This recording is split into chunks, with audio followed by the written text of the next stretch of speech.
করোনায় মৃত্যু ১০০ ছাড়ালো, একদিনে মারা গেলেন ১০ জন, শনাক্ত সর্বোচ্চ ৪৯২। ঢাকা ও নারায়ণগঞ্জের পর এবার ঝুঁকিপূর্ণ এলাকা গাজীপুর। গতকালের তুলনায় আমাদের আজকের পজিটিভ কেস অনেক বেশি এবং আমরা মৃত্যু ১০০ ছাড়িয়ে গেছি। গাজীপুরে অনেক বেশি কোভিড আক্রান্ত ব্যক্তির সংখ্যা বেড়ে গেছে এবং যেটা প্রায় ২০% কাছাকাছি। করোনার তথ্য গোপন করে সেবা নেয়ায় আক্রান্ত ২৫০-র বেশি চিকিৎসক ও স্বাস্থ্যকর্মী, কোয়ারেন্টিনে আরও কয়েকজন। আমাদের এখানে গতকালকের রিপোর্ট পর্যন্ত আপনার ২৪ জন চিকিৎসক আক্রান্ত। ইমার্জেন্সি এবং আউট পেশেন্ট ডিপার্টমেন্টে আমাদের ইউজুয়াল পেশেন্টের সাথে চলে আসছে। পিপিইতে যদি ফল্টই থাকে তাহলে চিকিৎসকদের আক্রান্ত হওয়ার হার অনেক বেশি। দেখছিলেন প্রধান শিরোনাম। রাত ১১টার সময় সঙ্গে আছি আমি জাফর সাদিক। এবার অন্যান্য শীর্ষ সংবাদ। মন্দার হাত থেকে অর্থনীতিকে রক্ষা করতে খাদ্য উৎপাদন ও মজুদে উদ্যোগী হওয়ার আহ্বান প্রধানমন্ত্রীর। করোনা প্রতিরোধ ও ত্রাণ সমন্বয়ে ৬৪ সচিবকে দায়িত্ব বন্টন। বড় মৌসুমে ২২ উপজেলা থেকে কৃষক অ্যাপে ধান কিনবে সরকার। কেজি প্রতি মূল্য এবারও ২৬ টাকা। প্রশাসনের সহায়তায় চট্টগ্রাম থেকে উত্তরাঞ্চলে পাঠানো হলো ৫০০ শ্রমিক। সরবরাহ স্বাভাবিক থাকলেও পরিবহন ভাড়া বাড়ার অজুহাতে বাড়ছে ভোগ্যপণ্যের দাম। খুচরা বাজারেও ঊর্ধ্বগতি। ভেঙে পড়েছে রাজধানীর অনেক এলাকার লকডাউন। স্বাস্থ্যবিধি না মানার কারণে বেশি সংক্রমিত হচ্ছেন তরুণরা। ঘর থেকে বের হওয়ার যুক্তিসঙ্গত কারণ দেখাতে না পারলে মামলা।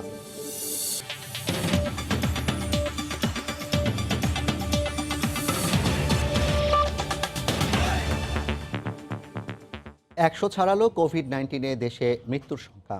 একদিনে মারা গেছেন ১০ জন, সুস্থও হয়েছেন ১০ জন। তবে আশঙ্কাজনকভাবে বাড়ছে আক্রান্তের সংখ্যা। ২৪ ঘন্টায় সর্বোচ্চ ২৭৭৭টি নমুনা পরীক্ষায় নতুন শনাক্ত হয়েছেন ৪৯২ জন। এ পর্যন্ত শনাক্তকৃত ব্যক্তি ৩,০০০-এর কাছাকাছি। অনলাইনে স্বাস্থ্য অধিদপ্তরের নিয়মিত বুলেটিনে এসব তথ্য জানানো হয়।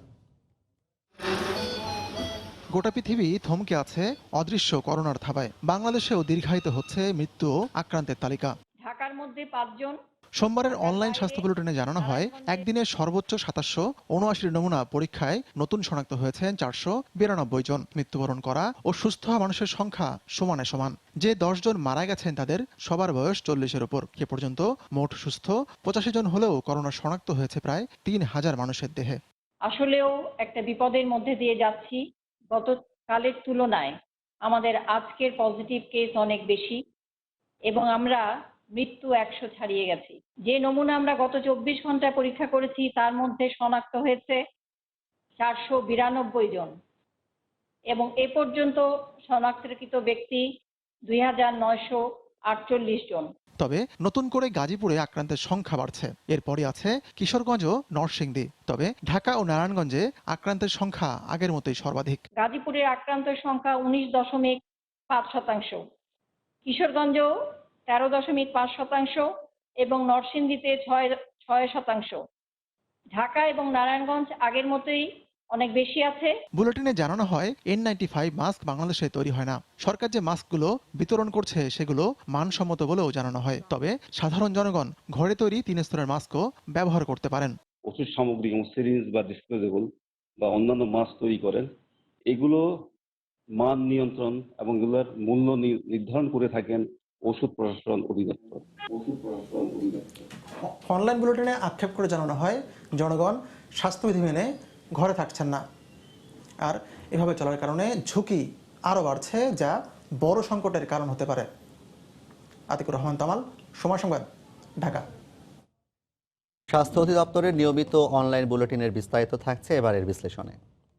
করোনাকালের ৪৩ দিন, এই ৪৩তম দিনে এসে স্বাস্থ্য অধিদপ্তরের নিয়মিত ব্রিফিংয়ে যেটি জানানো হয়েছে তাতে কিন্তু যে পরিসংখ্যানটা, সেই পরিসংখ্যাটাকে দাঁড়িয়েছে মোট এ যাবৎকালে বাংলাদেশে শনাক্তকৃত করোনা রোগীর সংখ্যা ২,৯৪৮, অর্থাৎ প্রায় ৩,০০০-এ পৌঁছে গেছে এই ৪৩তম দিনে এসে করোনা রোগীর সংখ্যা। এবং আমরা যদি পুরো বিষয়টা দেখি, মূল যে সামারিটা যদি দেখি, যে এ পর্যন্ত যে করোনা রোগী রয়েছে, আসলে গত ২৪ ঘন্টায় কিন্তু নমুনা পরীক্ষা করা হয়েছে ২,৭৭৯টিতে এবং নতুন করে করোনা সংক্রান্ত হয়েছে কিন্তু প্রায় ৫০০, অর্থাৎ ৪৯২ জন। এবং এ পর্যন্ত কিন্তু আসলে আসলে যে আক্রান্ত সংখ্যাগুলো যদি আমরা বলি বা অন্যান্য যে বিষয়গুলো বলি, এগুলো কিন্তু আমরা দেখছি যে ক্রমেই কিন্তু বাড়ছে, এবং যতই দিন বাড়ছে যেহেতু এই যে নমুনা পরীক্ষার যে সংখ্যা, সেই সংখ্যা যেহেতু বাড়ছে, এর সঙ্গেই কিন্তু পাল্লা দিয়ে আসলে আক্রান্তের সংখ্যা বাড়ছে এবং মৃতের সংখ্যা বাড়ছে। এবং মৃতের সংখ্যা যদি বলি, আজকে কিন্তু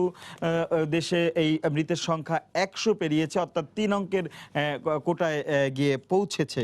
আজকে যে নতুন তথ্য এসেছে সেটি হচ্ছে, আমরা আগের থেকেই জানতাম যে দুটি যে ক্লাস্টার রয়েছে নারায়ণগঞ্জ এবং ঢাকা, এবং এই ক্লাস্টার এরিয়া থেকেই কিন্তু ধীরে ধীরে অন্যান্য জায়গায় ছড়িয়েছে। কিন্তু গত দুদিন ধরে আমরা কিন্তু নারায়ণগঞ্জের পরে কিন্তু গাজীপুরকে একটি ক্লাস্টার হিসেবে ধরা হয়েছিল, কিন্তু আজকে কিন্তু স্বাস্থ্য অধিদপ্তরের ব্রিফিংয়ে যে বলা হয়েছে নরসিংদী এবং কিশোরগঞ্জ আরও দুটি নতুন ক্লাস্টার, এবং ক্লাস্টার বলতে যেটা বোঝানো হচ্ছে এই সব এলাকায় অল্প জায়গার মধ্যেই কিন্তু বেশি সংখ্যক রোগী পাওয়া যাচ্ছে। এবং মৃতের যে সংখ্যা গত 24 ঘন্টা যদি আমরা বলি, মৃতের সংখ্যা 60 বছরের ঊর্ধ্বে 4 জন, 51 থেকে 60-এর মধ্যে আছে 4 জন, এবং 41 থেকে 50-এর মধ্যে 2 জন, অর্থাৎ এই বয়সটার মধ্যেই মৃতের সংখ্যাটা বেশি ঘুরছে। এবং আজকে কিন্তু স্বাস্থ্য অধিদপ্তরই বারবারই বলছে, বিশেষ করে লকডাউন বা ক্লাস্টার এরিয়ার কথা তারা গুরুত্বই দিচ্ছেন, পাশাপাশি অন্য এলাকায় মানুষজনকে বারবারই কিন্তু তারা তাগিদ দিচ্ছেন ঘরে থাকলেই আসলে সুস্থ থাকা যাবে। তো এই ছিল আজকের যে স্বাস্থ্য অধিদপ্তরের বুলেটিন, তার সার অংশ।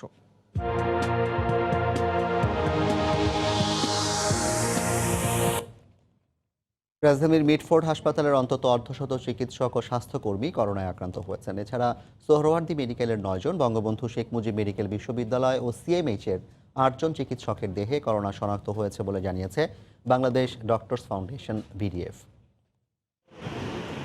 চিকিৎসকদের সংগঠন বাংলাদেশ ডক্টরস ফাউন্ডেশনের তথ্য অনুযায়ী সারা দেশে এখন পর্যন্ত করোনা ভাইরাসে শনাক্ত হয়েছেন 170 জনের বেশি চিকিৎসক। আর রাজধানীতে সবচেয়ে বেশি শনাক্ত হয়েছেন স্যার সলিমুল্লাহ মেডিকেলে 25 জন ও শহীদ সোহরাওয়ার্দী মেডিকেলে 9 জন চিকিৎসক। আক্রান্ত হওয়ার কারণ মূলত পর্যাপ্ত মাস্ক পিপির অভাব। ব্যাপারটা হচ্ছে, আমরা একটা সার্জিক্যাল টিমের অংশ, সেখানে একজন নার্স পজিটিভ ছিল এবং উনি কাউকেই বলেন নাই যে উনি পজিটিভ।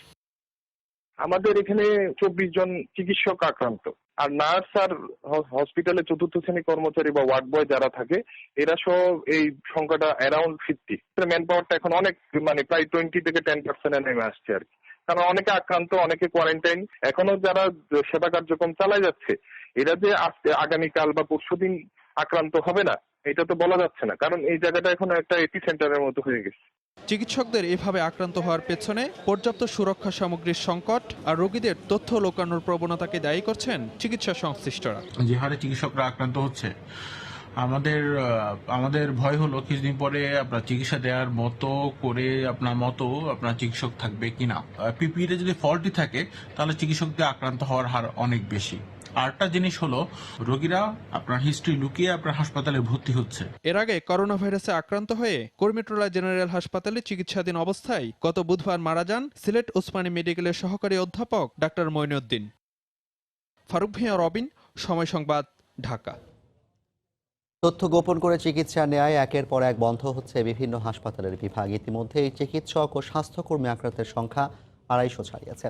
কোয়ারেন্টিনে গেছেন আক্রান্তের আরও কয়েক গুণ। বিশেষজ্ঞরা বলছেন, রোগীদের সচেতন ও চিকিৎসকদের সেবাদানে সতর্ক করা না গেলে কোভিড মোকাবিলায় বিপর্যয়ে পড়বে বাংলাদেশ। ঝুঁকিপূর্ণ রোগীদের সেবা দিতে সব হাসপাতালে আলাদা কর্নার খোলার তাগিদ দেন তারা। মুজাহিদ শুভর রিপোর্ট। সারা দেশে আক্রান্ত হওয়া চিকিৎসকদের 90%ই সাধারণ হাসপাতালের। এসব হাসপাতালে আগের নিয়মে সেবা অব্যাহত থাকায় চিকিৎসক ও স্বাস্থ্যকর্মীদের আক্রান্তের হার বাড়ছেই। ডেল্টা, আনোয়ার খান মডার্ন, ইনসাফ বারাকা হাসপাতাল ও মিটফোর্ড হাসপাতালের মতো সাময়িক সেবা বন্ধের তালিকায় প্রতিনিয়তই যোগ হচ্ছে নতুন নতুন নাম। সম্প্রতি ইব্রাহিম কার্ডিয়াক হাসপাতালে করোনা আক্রান্ত একজন রোগী তথ্য গোপন করে চিকিৎসা নিতে আসেন। মুমূর্ষু অবস্থায় লক্ষণ প্রকাশ পাওয়া রোগীর পরীক্ষা করতে চাইলে পরিবার তার কোভিড-19 আক্রান্ত হওয়ার কথা স্বীকার করেন। এরপরই বন্ধ করে দেয়া হয় সিসিইউ। কোয়ারেন্টাইনে চলে যান 21 জন চিকিৎসক ও 12 জন নার্স। আলটিমেটলি কিন্তু এটা ডিটেক্ট হচ্ছেই, এবং যখন ডিটেক্ট হচ্ছে তখন রোগীও বিপদে পড়ছে, তার থেকে বড় বিপদে পড়ছে হাসপাতাল এবং চিকিৎসকরা। অন্যদিকে তথ্য গোপন সহ না জেনে চিকিৎসা নিতে এসে ঢাকা মেডিকেল কলেজ হাসপাতালের 5টি বিভাগের বেশ কয়েকটি ইউনিটের সেবা বিঘ্নিত হয়। কোয়ারেন্টিন ও আইসোলেশনে থাকা প্রায় অর্ধশতাধিক চিকিৎসক ও স্বাস্থ্যকর্মীর পর্যায়ক্রমে পরীক্ষা করার কথা জানান ডিএমসি কর্তৃপক্ষ। শ্বাসকষ্ট রয়েছে উনি না বলেছেন পেটে ব্যথা হচ্ছে, এবং আলটিমেটলি শ্বাসকষ্ট হলো, ওই ভদ্রলোককে বাঁচানো গেল না। এই রোগীরা কিন্তু আমাদের ইমার্জেন্সি এবং আউট পেশেন্ট ডিপার্টমেন্টে আমাদের ইউজুয়াল পেশেন্টের সাথে চলে আসে। এই যদি অবস্থা হয় তাহলে বাংলাদেশের অন্যান্য হসপিটালে তো আরও তীব্র, ডক্টরের উপর ইনফ্লুয়েন্স করে তারা একটা চিকিৎসা দেওয়ার ব্যবস্থা করে। তথ্য গোপনের প্রকৃত কারণ অনুসন্ধান করে সরকারকে সবার সেবা নিশ্চিত করার আহ্বান জানিয়েছেন বিশেষজ্ঞরা।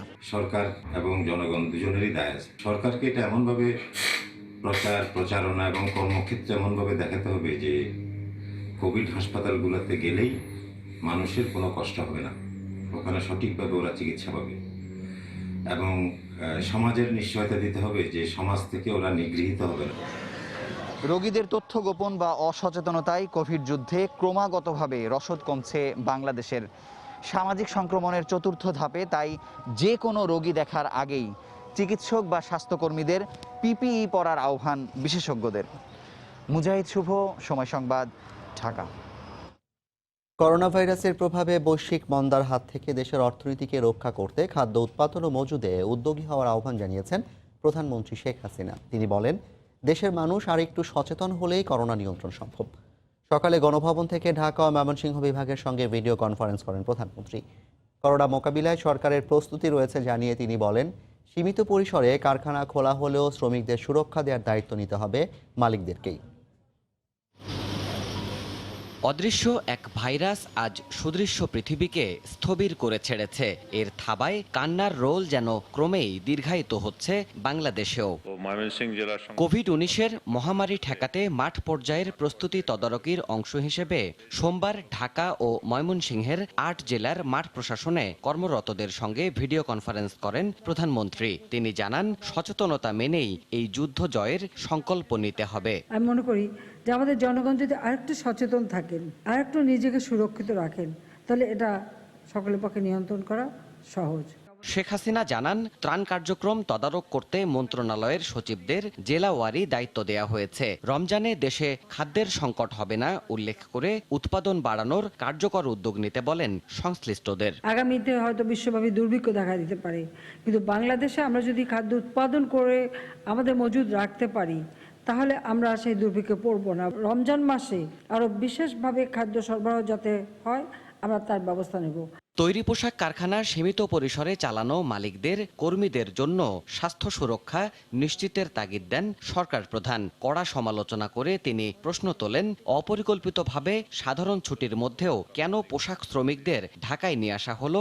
গতবার যেমন হঠাৎ সুপারভাইজার দিয়ে শ্রমিকদের ডেকে নিয়ে আসলো, আমি মনে করি যেটা কোনো মতে ঠিক হয়নি, এবং কিভাবে এই শ্রমিকদের দিয়ে কাজ করানো যেতে পারে এবং তাদেরকেও সুরক্ষিত রেখে মোবাইল যে একদম বন্ধ থাকুক, তাহলে সীমিত আকারে সেই পরিমাণ শ্রমিক আসতে হবে এবং তারা ওভাবে চালু করতে পারবে। করোনা মোকাবিলায় স্বাস্থ্য সুরক্ষা সরঞ্জামগুলো যথাযথভাবে সরবরাহ করা হচ্ছে কিনা তাও তদারক করার নির্দেশ দেন সরকার প্রধান। মহানগর হাসপাতালে কিছু জিনিস গেছে, এই পিপির নাম দিচ্ছে বেশ ভালো, কিন্তু জিনিসগুলি কিন্তু ঠিকমতো বোধহয় যায়নি। দেবাশিস রায়, সময় সংবাদ, ঢাকা। এদিকে করোনা প্রতিরোধ ও ক্ষতিগ্রস্তদের ত্রাণ কার্যক্রম তদারকির জন্য 64 জেলার দায়িত্ব দেওয়া হয়েছে সচিবদের উপর। বিকেলে প্রধানমন্ত্রীর কার্যালয়ের এক জরুরি আদেশে এ দায়িত্ব দেওয়া হয়। প্রধানমন্ত্রীর মুখ্য সচিব ডক্টর আহমদ কাউকাউস স্বাক্ষরিত কার্যপরিধিতে বলা হয়, জেলাভিত্তিক দায়িত্বপ্রাপ্ত সচিবরা স্থানীয় জনপ্রতিনিধি ও মাঠ প্রশাসনের সংশ্লিষ্ট কর্মকর্তাদের সঙ্গে করোনাকালীন পরিস্থিতি পর্যবেক্ষণ করবেন। পাশাপাশি জেলার আইন শৃঙ্খলা পরিস্থিতির দিকেও নজর রাখবেন তারা। 64 জন সচিবকে নিয়মিত মাঠ পর্যায়ের সামগ্রিক অবস্থা মন্ত্রিপরিষদ বিভাগ ও প্রধানমন্ত্রীর কার্যালয়কে অবগত করার নির্দেশ দেওয়া হয়েছে। টানা সরকারি বন্ধে পণ্য সরবরাহ স্বাভাবিক থাকা সত্ত্বেও শুধুমাত্র পরিবহন ভাড়া বেড়ে যাওয়ার অজুহাতে বেড়েছে সব ধরনের ভোগ্যপণ্যের দাম। তেল, ছোলা, পেঁয়াজ ও রসুনের দাম কেজিতে বেড়েছে 1 থেকে 20 টাকা পর্যন্ত। খুচরা বাজারেও দাম বাড়ানো হচ্ছে কয়েক গুণ। সাক্ষাৎ ত্রিপুর ক্যামেরায় বিস্তারিত জানাচ্ছেন কমল দে। রমজানকে সামনে রেখে ছোলার চাহিদা বাড়তে থাকায় পাইকারি পর্যায়ে প্রতি কেজি ছোলার দাম বেড়েছে 2 থেকে 3 টাকা। ছোলার মতো বাড়ানো হয়েছে সব ধরনের ডালের দামও। এমনকি খুচরা ভোজ্য তেলের দাম কিছুটা স্বাভাবিক থাকলেও সংকট রয়েছে বোতলজাত তেলের। আর আদার দাম কিছুটা কমলো, রসুন এবং পেঁয়াজের দাম বাড়তির দিকে। দাম বাড়ানোর ক্ষেত্রে দেখানো হচ্ছে নানা অজুহাত। দাম বাড়ছে যে এগুলো আপনার সরবরাহ সঠিক পর্যায়ে হচ্ছে না, মিল কারখানাগুলো প্রায় বন্ধ, শ্রমিকের সংকট এবং গাড়ি ভাড়াও ডবল হচ্ছে। কোম্পানি কোনো মাল নেই, এখানে কোনো মাল আমরা বিক্রি করতে পারতেছি না, কোম্পানি কোনো মাল দিচ্ছে না। অঘোষিত লকডাউন সত্ত্বেও দিনের বেলায় নগরীতে তেমন পরিবহন সংকট থাকে না। খুচরা বাজারগুলোতে পণ্য সরবরাহ স্বাভাবিক থাকে। দেশের সবচেয়ে বড় ভোগ্য পণ্যের পাইকারি বাজার খাতুনগঞ্জ থেকে এই কাজুদ্দিরি বাজার দূরত্ব মাত্র 2 কিলোমিটার। আর এই 2 কিলোমিটার দূরত্ব অতিক্রম করে এসে প্রতিটি ভোগ্য পণ্যের দাম কেজিতে বাড়ছে 5 থেকে 30 টাকা পর্যন্ত। পাইকারি পর্যায়ের 68 টাকা ছোলা, খুচরা বাজারে 75 টাকা। একইভাবে তেল সহ সব ধরনের ভোগ্য পণ্যের দাম এখানেও বাড়তি, কিন্তু এখানেও অজুহাতের অভাব নেই। আমরা তো মালই পাইতেছি না, টাকা দিয়ে মাল পাইতেছি না। মাল খাতুনগঞ্জ একই অবস্থা, গত সপ্তাহে যা ছিল এখন বর্তমান অবস্থা পুরোটাই চেঞ্জ করে ফেলছে মালের দাম। আদা পাওয়া যায় না, ইয়া পাওয়া যায় না, কোনো জিনিসও তো পাওয়া যায় না, বাজারে গেলে কাজ নাই। বাংলাদেশের ভোগ্য পণ্যের বাজার পুরোপুরি আমদানি নির্ভর, যে কারণে চট্টগ্রাম বন্দর দিয়ে আমদানিকৃত পণ্য প্রথমে নিয়ে আসা হয় খাতুনগঞ্জে, এরপর সেখান থেকে পাঠানো হচ্ছে দেশের অন্যান্য খুচরা বাজারগুলোতে। কমল দে, সময় সংবাদ, চট্টগ্রাম। রাজধানীর সবচেয়ে বেশি ঝুঁকিপূর্ণ সংক্রমিত এলাকা হলো লকডাউন ভেঙে পড়েছে মিরপুর এলাকায়। বাজারগুলোতে মানা হচ্ছে না নিরাপদ দূরত্ব, কোথাও কোথাও খুলেছে চায়ের দোকানও, আর অলিগলিতে অহেতুক জটলা তো আছেই। স্বামী করোনা রোগে ভুগে চলে যাওয়ার 4 দিনের মাথায় স্ত্রীর মৃত্যু যে গলিতে, সেই গলিতে চলছে অবাধে আসা যাওয়া, লাল কাপড়ের সতর্কতা আর ব্যারিকেড উপেক্ষা করেই। এ থেকে মৃতের আত্মীয় বুঝে নিতে বললেন মিরপুর এলাকায় সচেতনতার মাত্রা। লোকজন তাদের নিজেদের সেফটি তারা কন্ট্রোল করে না, তারা অতি উৎসাহিত হয়ে এই রিস্কের ভিতরেও আসে। এখন আমরা তো তাদের গায়ে হাত দিতে পারি না, মুখে বলে যতটুকু পারতেছি সরাই দিচ্ছি। এখন যতদিন না সচেতন হব, এই যে ততদিন এই দেশের কখনো এই পরিস্থিতি উন্নতি হবে। কয়েক গজ দূরে 6 নম্বর বাজার। নিরাপদ দূরত্ব নিশ্চিত করতে মাঠে নামতে হলো সেনাবাহিনীকে। এদিকে অলিতে গলিতে সুযোগ বুঝে অনেকে খুলেছেন চায়ের দোকান, যদিও সেনা টহল দোকানগুলোর ঝাঁপ নামাতে বাধ্য করে। 3 মাসের বাসা ভাড়া রয়ে গেছে, আমাদের খাবো কি করে, চলবো কি করে, আমাদের সংসারে বউ পোলাপান আছে। এখন আমরা যদি এটা একদমই বন্ধ করে ফেলে তাহলে আমাদের সংসার চলার মতো কিছুই নেই। সেনাবাহিনী বলছে সামগ্রিক ঝুঁকির কথা মাথায় রেখে সর্বোচ্চ চেষ্টা করছেন তারা। আমরা যেটা নিশ্চিত করার চেষ্টা করছি, বাজারে আসার পরও যাতে স্যানিটাইজিং প্রসিডিউরটা মেনটেন হয়, সোশ্যাল ডিস্টেন্সটা মেনটেন হয়। এর কারণে আমরা যেটা করছি, যেটা দেখা যাচ্ছে বাজারে, বিশেষ করে রিক্সা চলাচল, ফ্লোটিং মার্কেটগুলোর কারণে কাঁচা বাজারগুলো বেশি ক্রাউডেড হচ্ছে। আমরা যে উদ্যোগটা নিয়েছি ইমিডিয়েটলি, সেটা হলো যে সকল প্রকারের রিক্সা কাঁচা বাজারে আমরা অ্যালাউ করছি না। একই সাথে যে সকল ফ্লোটিং মার্কেট আছে, ভ্যানের উপরে যারা বিক্রি করছেন, তাদেরকে বলছি একটি নির্দিষ্ট দূরত্বে কাঁচা বাজারের বাইরে গিয়ে যাতে তারা তাদের বেচাকেনা করেন। আইইডিসিআর এর পরিসংখ্যান বলছে বৃহত্তর মিরপুরে পুরো ঢাকার 10 ভাগের 1 ভাগ কোভিড-19 সংক্রমিত রোগীর অবস্থান, সংখ্যায় যা 100 ছুঁই ছুঁই। ওমর ফারুক, সময় সংবাদ, ঢাকা। ঢাকার প্রবেশ মুখগুলোতে দিনভর দেখা গেছে মানুষের আনাগোনা। যুক্তিসঙ্গত কারণ দেখাতে না পারলে মামলা করেও ঠেকানো যাচ্ছে না তাদেরকে। অনেকে আবার পুলিশের চোখ ফাঁকি দিয়ে পায়ে হেঁটে ঢুকে পড়ছেন রাজধানীতে। আফজাল হোসেনকে সঙ্গে নিয়ে তোহা খান তামিমের রিপোর্ট। সরকারের নিষেধাজ্ঞা, প্রশাসনের কড়াকড়ি, পুলিশের লাঠিচার্জ, কোনো কোনো ক্ষেত্রে মামলা, এত কিছুর পরও ঘরে রাখা যাচ্ছে না সাধারণ মানুষকে। সোমবার নারায়ণগঞ্জ এলাকায় হাইওয়ে পুলিশের এমন কড়া নজরদারির পরও দেখা যায় বিভিন্ন উপায়ে ঢাকা ছাড়ছেন সাধারণ মানুষ। পুলিশ বলছে অনেকে মিথ্যা বলে নানান অজুহাতে ঢাকা থেকে বের হতে চাইছেন। আজকে চলাফেরার যে নিষেধ জানতাম না, আমি মাল নিয়ে আসছি। যারা এখনো প্রয়োজনে ঢাকার বাইরে বের হওয়ার চেষ্টা করছে, তাদের ক্ষেত্রে আমরা এই চেকপোস্টেই ঘুরিয়ে দিচ্ছি এবং আমাদের এই কঠোর অবস্থান অব্যাহত থাকবে। এদিকে গাবতলী এলাকায় ট্রাফিক পুলিশের বিরুদ্ধে চাঁদাবাজির অভিযোগ করেন এক চালক। টাকা দিলে ঢাকা থেকে বের হতে দেবেন এমন শর্ত জুড়ে দেন চালকের কাছে, যদিও ট্রাফিক পুলিশের সংশ্লিষ্ট কর্মকর্তা তা অস্বীকার করেন।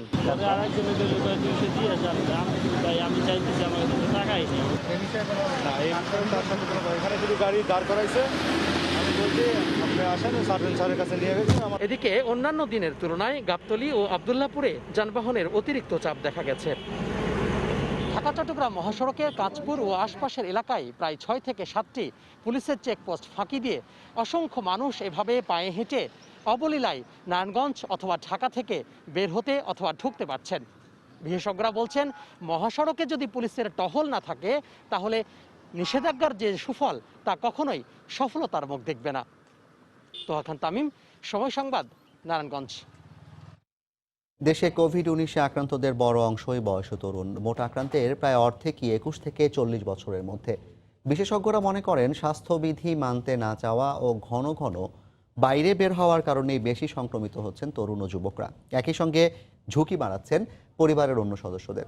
ফারুক ভূঁইয়া, রবিনের রিপোর্ট।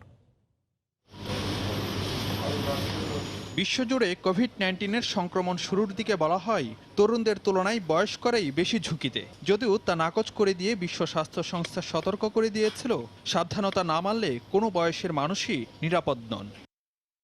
কোভিড-19 বাংলাদেশ বাস্তবতায় দেখা যায় অপেক্ষাকৃত কম বয়সীদের আক্রান্ত হওয়ার হার ক্রমেই বাড়ছে। বর্তমানে মোট শনাক্তের 27% বয়সী 21 থেকে 30 বছরের মধ্যে। ঠিক পরের অবস্থানেই 30-এর ঘরে থাকা ব্যক্তিরা। প্রশ্ন উঠছে, তরুণদের রোগ প্রতিরোধ ক্ষমতা বেশি থাকার কথা থাকলেও তারাই কেন আক্রান্তের শীর্ষে? বিশেষজ্ঞদের মত, লকডাউন আর স্বাস্থ্যবিধি মানতে উদাসীনতাই অন্যতম কারণ। এছাড়া আক্রান্তদের একটি অংশ শ্রমিক, রয়েছেন শিক্ষার্থীও। এমন ধারণা দিলেন আইডিসিআর প্রধান বৈজ্ঞানিক কর্মকর্তা। ঢাকায়, নারায়ণগঞ্জ কিংবা গাজীপুরে যারা আক্রান্ত হচ্ছে, এখানে আমাদের দেখেন নারায়ণগঞ্জ এবং গাজীপুরে কিন্তু আমাদের বিশাল শ্রমিক শ্রেণীও কাজ করেন। পর্যবেক্ষণে সেটা আসছে ছাত্রদের মধ্যেও একটা, ছাত্ররাও আছেন এখানে। অনেকে হয়তো তরুণদের ভিতর বেশি বেশি পরীক্ষা করাচ্ছেন, সেটাও একটা কারণ। লকডাউন থাকা সত্ত্বেও কিন্তু তরুণরাই বেশি বাইরে আসছে। যখন বাইরে আসছে তখনই বেশি এক্সপোজড হচ্ছে এবং যার ফলে তাদের মধ্যে সংক্রমণের হারটা বেশি। বিশেষজ্ঞদের সতর্ক বার্তা, তরুণরা ঝুঁকিতে ফেলতে পারেন পরিবারের অন্যদেরও। শুধু তারা আক্রান্তই হচ্ছেন না, সেই ব্যক্তিটি কিন্তু তার পরিবারে সেই ভাইরাসটি নিয়ে যাচ্ছে এবং সেই ভাইরাসটি কিন্তু তার পরিবারের যারা প্রিয়জন, তার বাবা মা, তার দাদা বা তার নিচের দিকে তার ছেলে মেয়ের মধ্যেও কিন্তু এটা সংক্রমিত করে দিচ্ছেন। নভেল করোনা ভাইরাস কোভিড-19 যে কোনো বয়সের মানুষেরই সংক্রমিত হওয়ার ঝুঁকি রয়েছে। আর এক্ষেত্রে বিশেষজ্ঞদের পরামর্শ, নিরাপদ শারীরিক দূরত্ব আর স্বাস্থ্যবিধি মেনে চলার যে নির্দেশনাগুলো দেওয়া হচ্ছে, সেগুলো কঠোরভাবে মেনে চলার মাধ্যমে সম্ভব এ রোগের সংক্রমণ থেকে নিজেকে বাঁচানো। ফারুক ভূঁইয়া, রবিন, সময় সংবাদ, ঢাকা। আমনের পর এবার বোরো মৌসুমে কৃষক অ্যাপের মাধ্যমে দেশের 22 উপজেলা থেকে বোরো ধান সংগ্রহ করবে সরকার। খাদ্য মন্ত্রণালয় থেকে খাদ্য অধিদপ্তরের মহাপরিচালকের কাছে পাঠানো চিঠিতে এ তথ্য জানানো হয়েছে। ওই চিঠিতে জানানো হয়, বোরো মৌসুমে অভ্যন্তরীণ বাজার থেকে 6 লাখ মেট্রিক টন ধান ও 11.5 লাখ মেট্রিক টন চাল কেনার সিদ্ধান্ত নেওয়া হয়েছে। এর মধ্যে ডিলারদের কাছ থেকে 36 টাকা কেজি দরে 10 লাখ টন সেদ্ধ চাল এবং সরাসরি কৃষকদের কাছ থেকে এবারও 26 টাকা কেজি দরে ধান কেনা হবে। এবার 64 জেলার একটি করে উপজেলা থেকে ধান কেনার কথা থাকলেও করোনা পরিস্থিতিতে মাত্র 22 উপজেলা থেকে ধান কেনার সিদ্ধান্ত নেওয়া হয়েছে বলে জানায় মন্ত্রণালয়। এর আগে গত আমন মৌসুমে 16টি জেলার 16টি উপজেলায় পরীক্ষামূলকভাবে কৃষকের কাছ থেকে অ্যাপের মাধ্যমে ধান কেনা হয়।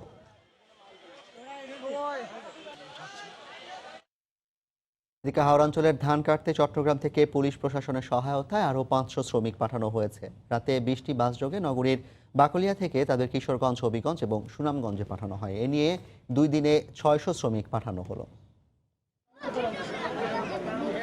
উত্তরাঞ্চলের মাঠ জুড়ে এখন পাকা ধান, কিন্তু সে ধান কাটার শ্রমিক নেই। এই অবস্থায় বন্যার পূর্বাভাসের কারণে হাওড়ে ধান কাটতে শ্রমিক পাঠাতে সহায়তায় এগিয়ে এলো Chattogram metropolitan police CMP. Civil surgeon মহোদয়ের প্রতিনিধি আছে, তার মাধ্যমে স্বাস্থ্য পরীক্ষা করে এবং এসালম গ্রুপের সর্বমোট 19টি বাসের মাধ্যমে প্রায় 500 জন কৃষি শ্রমিককে পাঠানো হচ্ছে। তাদের প্রত্যেককেই স্বাস্থ্য পরীক্ষা করার পরেই বাসে তুলে দেওয়া হচ্ছে এবং প্রত্যেকটি বাস স্যানিটাইজ করা হয়েছে। সামাজিক দূরত্ব নিশ্চিত করে এত বিপুল সংখ্যক লোককে এত দূরত্বে পাঠানো পুলিশের জন্য ছিল বড় ধরনের চ্যালেঞ্জ, আর যে কারণে পুলিশের পক্ষ থেকে নেওয়া হয়েছিল বেশ কিছু ব্যবস্থা। এর মাঝে জীবাণুনাশক পানি দিয়ে যেমন গাড়িগুলি স্প্রে করা হয়েছে, তেমনি প্রতি গাড়ি তোলা হয়েছে 20 জন শ্রমিক এবং গাড়িতে ওঠার আগে তাদের সবারই করা হয়েছে স্বাস্থ্য পরীক্ষা। নগরীর বাকলিয়া এলাকায় বসবাস রয়েছে 30,000-এর বেশি শ্রমিকের, যাদের বেশিরভাগের বাড়ি হাওড় অঞ্চলে। কিন্তু করোনা পরিস্থিতির কারণে তারা বেকার, আর এই সুযোগকেই কাজে লাগানো হচ্ছে। নিজেরও কিছু জমি জমা আছে, আর আমাদের ধান কাটতে হবে, এই জন্য যাচ্ছি। আমরা এখন গিয়ে ধান কাটবো, বাইরে থেকে লোক আসতে পারতেছে না, তার জন্য আমরা এখান থেকে চলে যাচ্ছি, নিজেরা কাটবো এবং মানুষ পালে মানুষ নিয়ে কাটবো। বাকুলিয়া থানা থেকে আমাদেরকে নিয়ে যাচ্ছে, বাকুলিয়া থানাকে আমরা ধন্যবাদ জানাচ্ছি। আগামী 3 দিনের মধ্যে আরও 1000 শ্রমিক হাওড়ে পাঠানো হবে। কমল দে, সময় সংবাদ, চট্টগ্রাম। করোনার প্রভাবে কৃষিখাতে বিপর্যয় এড়াতে সরকার ঘোষিত সুযোগ সুবিধা কৃষকের কাছে পৌঁছাতে সমন্বিত ব্যবস্থার তাগিদ দিয়েছেন বিশেষজ্ঞরা। তাদের কারো কারো মতে প্রান্তিক পর্যায়ে প্রণোদনা সুবিধা পৌঁছাতে হলে কৃষি অফিসকে সম্পৃক্ত করতে হবে। এদিকে শ্রমিক সংকটে উৎপাদন খরচ বাড়ায় বড় ধরনের লোকসানের আশঙ্কা করছেন কৃষকরা।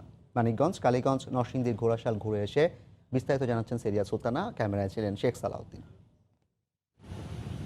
মানিকগঞ্জের এলাকাগুলোতে ফসল কিছুটা সবুজ থাকলেও গাজীপুরের কালীগঞ্জ থেকে নরসিংদীর ঘোড়াশাল পর্যন্ত যেতে চোখে পড়বে সবুজ থেকে সোনালী হতে শুরু করা সবুজের সামিয়ানা। চলতি সপ্তাহ থেকে বোরো ধান ঘরে তোলার উপযোগী হতে শুরু করলেও আনন্দের তুলনায় তা যেন কৃষকের হাসি উজাড়ের কারণ। বৃষ্টি হলে অনেক ক্ষতি হবে ধানের, ওই যে লোকজন কামলা নেই, এলাকার লোকে বলে 7,000 টাকা, অল্প জায়গা, আমি ওই জায়গায় আমি 2,000 টাকা কাটাই। রংপুর থেকে, দিনাজপুর থেকে লোক তারা আসে কাটে, কিন্তু এবার তো নিজেদেরটা কাটতে হইতেছে, খুব সমস্যা হইতেছে। অন্যদিকে বোরো ধান তুলতে এই মৌসুমে এক এলাকা থেকে আরেক এলাকায় যারা কাজ করেন তারাও লকডাউনের অবস্থায় কাজের এলাকায় পৌঁছতে পারছেন না। ধানের মনে বেশি পড়ে যায় খরচ, ধান কাটার বিষয়ে আলাপ করতাম গেছে, হাজার লেগে মানা করে। এই বছর করোনা সংক্রমণের কারণে দিনমজুর না পাওয়া এবং এই ধান সময় মতো ঘরে তুলতে না পারা এবং এই ধানের যে ব্যয় হয়েছে, যে খরচ হয়েছে, সেটি আবারও বাজারে উঠবে কিনা সবকিছু নিয়ে এক ধরনের আশঙ্কার মধ্যে পড়েছেন কৃষকরা। তারা বলছেন আউশ চাষে প্রণোদনা পাওয়ার সম্ভাবনা থাকলেও বোরো চাষিদের জন্য আসলে কোনো সুসংবাদ কি আছে? এটা তো অবিলম্বে কার্যকর হবে লেখা আছে, সেই হিসেবে তো তারা যদি প্রসেস করে এখনই পাবে, যা ব্যাংকিং সিস্টেমে আছে তাই সেইভাবেই এটা বিতরণ হবে। ব্যাংক অ্যাকাউন্ট আসলে একটি সহজ বা সঠিক পন্থা নয় কৃষকদের কাছে টাকা পৌঁছানোর। সেই ক্ষেত্রে এই কৃষি কর্মকর্তাদের মাধ্যমে কি টাকাটা পৌঁছানোর ব্যবস্থা করা যায়, তাহলে হয়তো আসলেই প্রান্তিক কৃষকরা টাকাটি পাবেন। কৃষকরা দাবি করছেন কৃষকদের জন্য বরাদ্দকৃত প্রণোদনার সুদ 2% পর্যন্ত কমিয়ে আনলে এবং যারা পরের জমি বর্গা চাষ করেন তাদেরও এই আওতায় আনা হলে আরও বেশি উপকৃত হবেন কৃষক। সেলিয়া সুলতানা, সময় সংবাদ। করোনা পরিস্থিতির মধ্যে গ্রাহকদের সামনে প্রতারণার ফাঁদ পেতেছে অনেক অনলাইন প্রতিষ্ঠান। পণ্য কেনাকাটায় গ্রাহকদের দেওয়া হচ্ছে লোভনীয় অফার, ফাঁদে পা দিয়ে প্রতারিত হচ্ছেন অনেকেই। শুভ খানের রিপোর্ট। করোনা ভাইরাসের সংক্রমণ রোধে লকডাউনে পুরো দেশ, নিত্যপণ্য ও ওষুধ ছাড়া বন্ধ রয়েছে অন্যান্য দোকানপাট কিংবা বিপণী বিতান, বন্ধ গণপরিবহনও।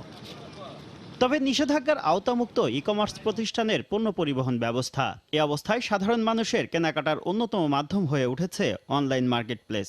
মাস্ক, স্যানিটাইজার, চুল কাটার ট্রিমার কিংবা পোশাক, সব ধরনের পণ্য কেনাকাটায় দিচ্ছে লোভনীয় অফার। তবে বিপত্তি শুরু হয় মূল্য পরিশোধের পর। আমি আমার ক্রেডিট কার্ডের সর্বশেষ ব্যালেন্স দিয়ে পণ্য অর্ডার করেছি, ফোন দিলে তাদের হটলাইন বন্ধ পাই। অনেক মেয়েরা কমেন্টস করছিল ওখানে যে তারা জিনিস পায় নাই কিন্তু অ্যাডভান্স দিয়ে দিচ্ছে। তো আমি কিছুক্ষণ পর পর চেক করে দেখি যে ওই কমেন্টস গুলো ওরা ডিলিট করে দিচ্ছে। গ্রাহকদের প্রতারিত হওয়ার বিষয়টি স্বীকার করেছে ইক্যাপ। এই সময় অনেক সুবিধাভোগী লোকজন এটা সুবিধাটা নিতে চাবে, নতুন করে কোম্পানি তৈরি করে তারা করতে যাবে। সো এটা একটা বড় সমস্যা। সাধারণ গ্রাহককে আমরা যেটা বলার চেষ্টা করছি যে আপনারা যেখানে যে সাইটেই কিনবেন না কেন এটা বুঝে কিনুন। অনলাইনে ভোক্তাদের অভিযোগ পেয়ে সংশ্লিষ্ট প্রতিষ্ঠানের বিরুদ্ধে ব্যবস্থা নেওয়ার কথা জানিয়েছে জাতীয় ভোক্তা অধিকার সংরক্ষণ অধিদপ্তর। আমাদের ভোক্তা অধিদপ্তরের ওয়েবসাইট আছে, ফেসবুক পেজ আছে। পেজের মধ্যে সেখানে যদি কার কেউ প্রতারণার শিকার হলেন সেগুলো পেজের মধ্যে সবাই যেন একটু লিখে দেয় স্ক্রিনশট সহ। এরকম 2-3টার বিরুদ্ধে অলরেডি ব্যবস্থা আমরা এর মধ্যেই নিয়ে ফেলছি। ইক্যাপের হিসেবে বর্তমানে দেশে 5 শতাধিক ই কমার্স ওয়েবসাইট রয়েছে। এছাড়াও কয়েক হাজার প্রতিষ্ঠান ফেসবুকে ব্যবসা পরিচালনা করছে। শুভ খান, সময় সংবাদ, ঢাকা। রাজধানীর কামরাঙ্গীর চরের বিভিন্ন এলাকায় কর্মহীন দরিদ্র জনগোষ্ঠীর মাঝে প্রধানমন্ত্রীর দেয়া খাদ্য সামগ্রী বিতরণ করা হয়েছে। সকালে কামরাঙ্গীর চরের 55, 56 ও 57 নম্বর ওয়ার্ডের প্রায় 2000 দরিদ্র পরিবারের মাঝে চাল, ডাল, তেল সহ খাদ্য সামগ্রী বিতরণ করা হয়। সামাজিক দূরত্ব বজায় রেখে মানুষের ঘরে ঘরে সহায়তা পৌঁছে দেন এসব ওয়ার্ডের কাউন্সিলর ও স্থানীয় নেতাকর্মীরা। খাদ্য সহায়তা পেয়ে খুশি কর্মহীন মানুষ।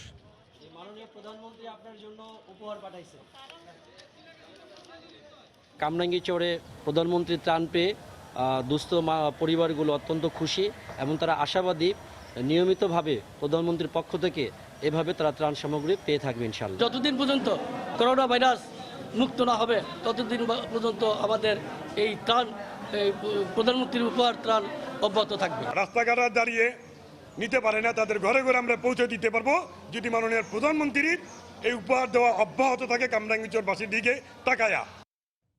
পুলিশের সহায়তায় রাজধানীর কাঁঠালবাগানের বাসায় ফিরেছে ভাড়া পরিশোধ করতে না পারায় বাড়ি থেকে বের করে দেওয়া পরিবারটি। বিকেলে তালা ভেঙে পরিবারটিকে বাসায় উঠিয়ে দেয় পুলিশ। এর আগে শনিবার সন্ধ্যায় 1 মাসের ভাড়া পরিশোধ করতে না পারায় বাড়ির মালিক নূর আক্তার শম্পা 2 মাসের শিশুসহ পরিবারের 5 সদস্যকে বের করে দেন। কলাবাগান থানার ওসি পরিতোষ চন্দ্র সময় সংবাদকে জানান, পরিবারটিকে সব ধরনের নিরাপত্তা দেওয়ার ব্যবস্থা নিয়েছেন তিনি। নিজ বাসায় ফিরতে পেরে সময় সংবাদকে ধন্যবাদ জানিয়েছে ভুক্তভোগী পরিবার। টমেটোর বাম্পার ফলন হলেও হাসি নেই দিনাজপুরের কৃষকের মুখে।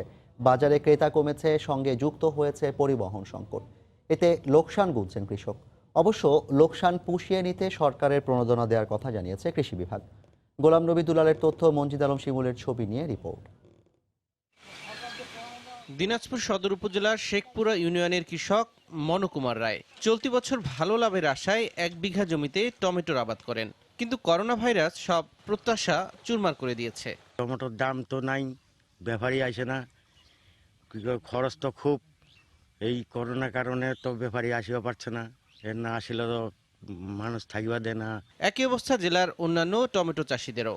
1 বিঘা জমিতে টমেটো আবাদে খরচ হয় 50 থেকে 55 হাজার টাকা, কিন্তু এখন প্রতিমন টমেটো বিক্রি করতে হচ্ছে 100 থেকে 120 টাকায়, যা স্বাভাবিক সময় বিক্রি হয়েছে 400 থেকে 500 টাকায়। গতবার আর কি 400-500 গিয়েছিল, এবার 150 টাকা মন যাচ্ছে। 1.5 বিঘা মাটির চাষটা করতে মনে করে 60 থেকে 70 হাজার টাকা আমাদের খরচ।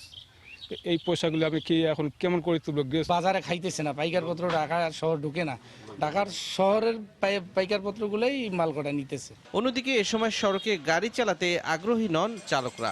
এতে বাজারে অন্য জেলার পাইকারদের সংখ্যা কমে গেছে। করোনা ভাইরাসের কারণে গাড়ি লোড হচ্ছে না, লোক ড্রাইভার আসতে পারতেছে না, রোড ঘাটে খাইতে সমস্যা। করোনা ভাইরাসের কারণে দিচ্ছে না যাইতে, বা পার্টিরাও আসতেছে না, মালও কেনা বেচা হচ্ছে না। অবশ্য ক্ষতি কিছুটা কাটিয়ে উঠতে সরকারের আর্থিক প্রণোদনা দেওয়ার কথা জানালেন কৃষি কর্মকর্তা। এই চাষিরা যারা, তাদেরকে ঘুরে দাঁড়ানোর জন্য আমরা কিন্তু একটা পরিকল্পনা নিচ্ছি। কৃষি বিভাগের তথ্য মতে এবার জেলায় 1150 হেক্টর জমিতে টমেটো উৎপাদনের লক্ষ্যমাত্রা ধরা হয়েছে 60,000 টন। সময় সংবাদ, দিনাজপুর। নানা উদ্যোগের পরও দেশের বিভিন্ন স্থানে গ্রামীণ হাটগুলোতে মানা হচ্ছে না সামাজিক দূরত্ব। প্রশাসনের নজর এড়িয়ে জনসমাগমের মধ্যে চলছে কেনাকাটা। এছাড়া টিসিবির পণ্য বিক্রিতেও মানা হচ্ছে না স্বাস্থ্যবিধি। তবে সরকারি নিষেধাজ্ঞা বাস্তবায়নে মাঠে রয়েছে পুলিশ ও সশস্ত্র বাহিনীর সদস্যরা। করোনা পরিস্থিতিতে জেলা ও উপজেলা সদরের হাট বাজারগুলোতে কিছুটা সামাজিক দূরত্ব মানা হলেও গ্রামের চিত্র ভিন্ন। অধিকাংশ ক্রেতারাই মানছেন না স্বাস্থ্যবিধি। লালমনিরহাটের আদিতমারী উপজেলার সাপটিবাড়ি বাজারে প্রশাসনের নজর এড়িয়ে জনসমাগম করে চলছে কেনাবেচা। নীলফামারী সৈয়দপুরে লকডাউন উপেক্ষা করেই উৎসবের মতো বাজারগুলোতে ক্রেতাদের ভিড়। সামাজিক দূরত্ব মানছেন না তারা। খোলা রয়েছে বেশিরভাগ ব্যবসা প্রতিষ্ঠান। জয়পুরহাটে টিসিবির পণ্য কিনতে ডিলারদের দোকানে ভিড় লেগেই আছে। সামনে যাবার জন্য অনেককে হুমড়ি খেয়ে পড়তে দেখা যায়। বরিশালে লকডাউনের মধ্যে দোকান খোলা রাখায় 8 মালিককে জরিমানা করেন ভ্রাম্যমাণ আদালত। পরে নগরীর বিভিন্ন এলাকায় করোনা ভাইরাস সম্পর্কে সচেতনতামূলক প্রচারণা চালানো হয়।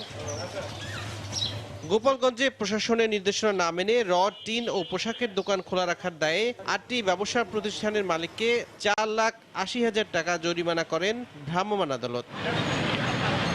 এদিকে লকডাউন ও সামাজিক দূরত্ব নিশ্চিত করতে ঠাকুরগাঁও ও হিলি সহ দেশের বিভিন্ন স্থানে চেকপোস্ট বসানো হয়েছে। নিয়মিত টহল অব্যাহত রেখেছে পুলিশ ও সশস্ত্র বাহিনীর সদস্যরা। তৌফিক মাহমুদ, সময় সংবাদ।